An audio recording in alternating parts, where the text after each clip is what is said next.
Coil cooling ফ্যানের আমাদের কাছে আরেকটা মডেল আছে, চমৎকার প্রোডাক্ট। আপনাদের একটু বক্সটা ওপেন করে দেখাই কী কী থাকতেছে বক্সে। চার্জার কেবল পাচ্ছেন, দুটো ক্লিপ পাবেন, এটার মধ্যে একটা ম্যাগনেট পাবেন।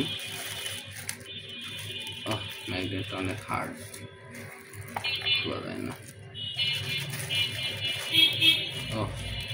পুরা সেই প্রোডাক্ট না, বিএম কি বলে,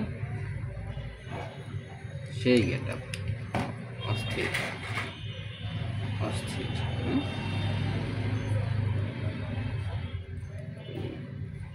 ঠান্ডা হয়ে যাচ্ছে। চায়নাওয়ালারা কি তৈরি করে, সেই প্রোডাক্ট। ঠান্ডা হয়ে গেছে, ভিতরে ঠান্ডা হয়ে যায়। চমৎকার প্রোডাক্ট, দুটো ক্লিপ আছে সাথে, ফোন কুলার। গেট আপটা সেই সুন্দর, আমার কাছে সুন্দর লাগছে। ভিআইপি একটা প্রোডাক্ট। ভিজে গেছে, মুহূর্তের ভিতরে পানি হয়ে যায়। এটা যদি আবার ঢেকে রাখা যায়, পুরো এখানে পানিতে ভরে যাবে। ওকে।